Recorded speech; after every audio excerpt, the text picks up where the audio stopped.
Hindi na sana ako magtatanong pero meron po nagbigay sa akin ng isang news clipping with regard to the delayed DOTR projects worth 1.61 trillion pesos.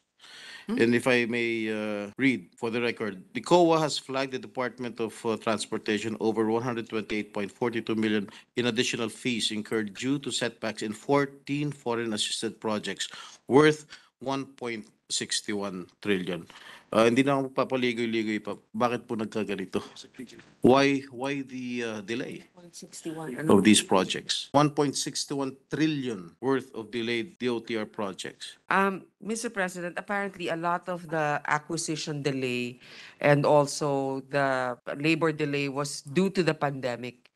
A lot of those projects were actually hampered because of the limited manpower supply as well as sourcing of the different materials needed for the construction. So do you have any timetable? When will this be completed? 1.3 trillion is about 14 projects which have a range of completion from 2025 until 2029. So ibig po sabihin, itong mga ibang projects na na-delay, mag-umpisa pa lang sa 2025, am I correct?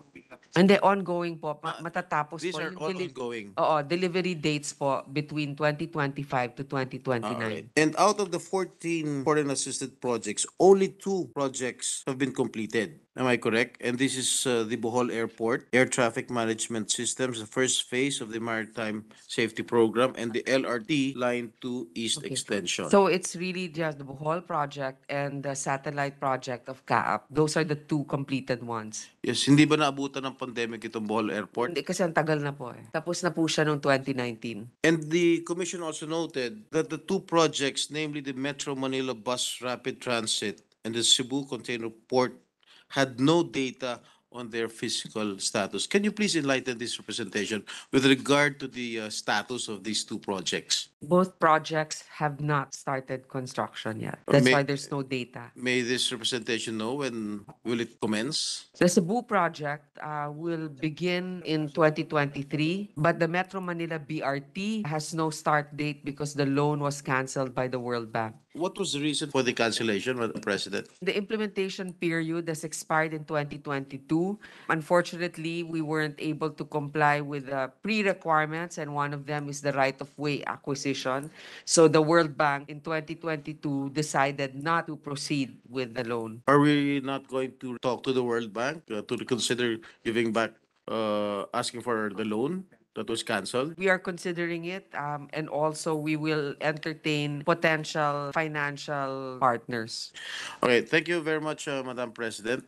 Going back to the questions of Senator Risa with regard to the seafarers, because being the chairman of the Committee on Labor, together with Senator Rafi Tulfo, is the chairman of the Committee on Migrant Workers. I have already discussed with him with regard to drafting a bill, the Magna Carta for seafarers. And we want to get all inputs from all stakeholders in order for this bill to be beneficial for all our seafarers. May I know the reasons for the late or inadequate response of the government to these problems with regard to the seafarers? Is the gentleman referring to the accreditation? Yes. This has been ongoing. We have not been disqualified. Our accreditation is still valid. We were able to submit with the recent request for compliance by the European Commission. It seems like we're always playing catch up with them, but they haven't given a definite timeline for us to comply. They are just going to be meeting with us next year in March to be able to tell us where we stand with our recent submissions. But I don't think it is something that will immediately jeopardize the employment of 600,000 seafarers because as it is now, they recognize that we are doing our best to comply. Just because the statement of the Foreign Affairs Undersecretary, and if I may quote, warned that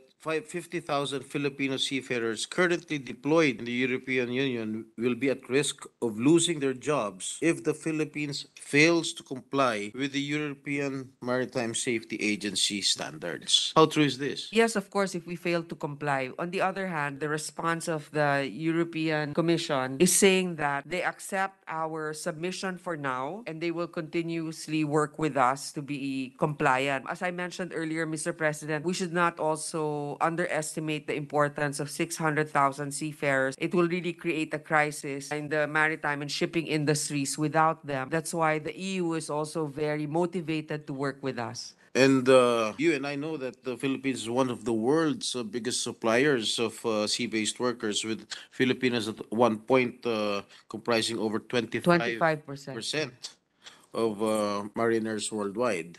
Well, anyway, apart from the Maritime Industry Authority or the Marina, are there any other government agencies concerned in addressing these issues? Well, CHED, because they are the ones that do the instructional materials, I suppose, CHED? the courses. So CHED, in coordination with the Marina, are the ones that are preparing the accreditation compliance when it comes to the instruction for the seafarers. Are there anybody from the private sector helping in this issue and giving solution to this problem? They are continuously conducting dialogues with the private sector. As you know, that different maritime schools are run privately, and it is also to their benefit if we are able to resolve this matter. Well, I've been to the Magsaysay Training Center, named Seafarer School, and I was quite impressed with the training. I'm sure that Miss Doris Ho is probably also helping for them to be compliant. Halimbawa po, Madam Chair, naging unfavorable ang desisyon sa ating mga seafarers. What will happen?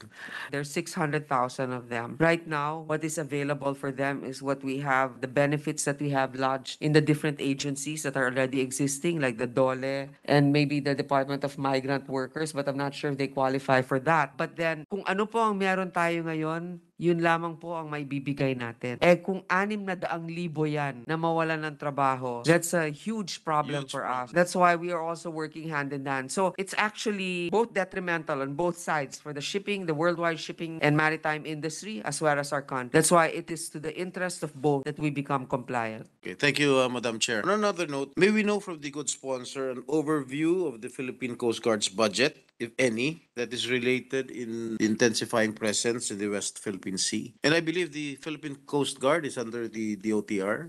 Yes, it is, Mr. President.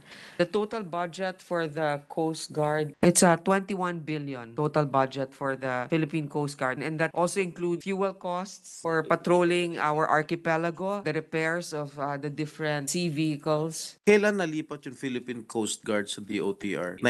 1998, Mr. President. It was during the time of President President Estrada. Bakit nalipat? Bakit hindi naging under sa Navy or sa Marines? Iba ba yung function? We're not sure, Mr. President. What was the rationale behind it? April 15, so that was just right before the term of Okay.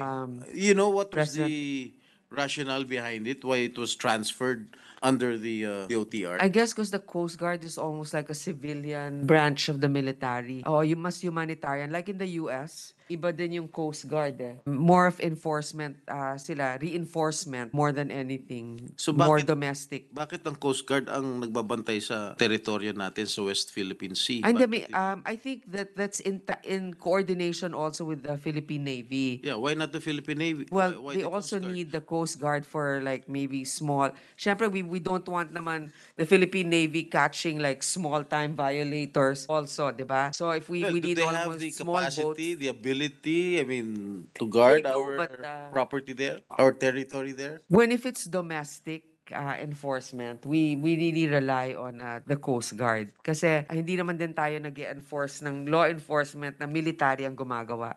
Kaya if it's within our territory, we really employ the Coast Guard. Now, if it's an international incursion, that's when we employ the regular the- military branch, which is the Navy. Yes. Anyway, I would like to terminate my interpellations. Thank you, Madam Chair. Thank you, Mr. President.